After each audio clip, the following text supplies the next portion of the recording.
মই আহ্বান কৰিব বিচাৰিছোঁ হাগ্ৰামা মহিলাৰী ডাঙৰীয়া হ'ল শ্ৰীৰামপুৰৰ নেতা, তেখেতে শ্ৰীৰামপুৰ গেটৰ নেতা।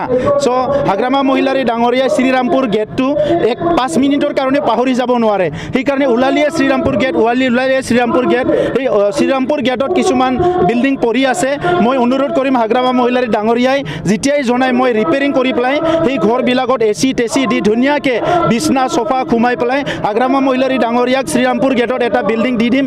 তাতে বহি পেলাই তেখেতে হিচাপ কৰি থাকক কেইখন ট্ৰাক আহিছে, কেইখন গৈছে, আৰু সিটো তেখেতে ভাৰত চৰকাৰ, অসম চৰকাৰক আৰু বড়োলেণ্ডৰ ৰাইজক সদায় জনাওক তাৰ কাৰ চিণ্ডিকেট চলিছে, চিণ্ডিকেট চলা নাই, আৰু আমাক ৰখি থাকক। অহা 10-15 বছৰৰ গোটেই ফাইল খুলিবলৈ দিয়ক। সেই সময়ৰ কথাটো আমি হিচাপ দিম, কিমান চিণ্ডিকেট হৈছিলে, কিমান ট্ৰাক গৈছিলে, কিমান টকা লুণ্ঠন কৰিছিলে, ইয়াৰ গোটেই হিচাপ আমাৰ তাত আছে।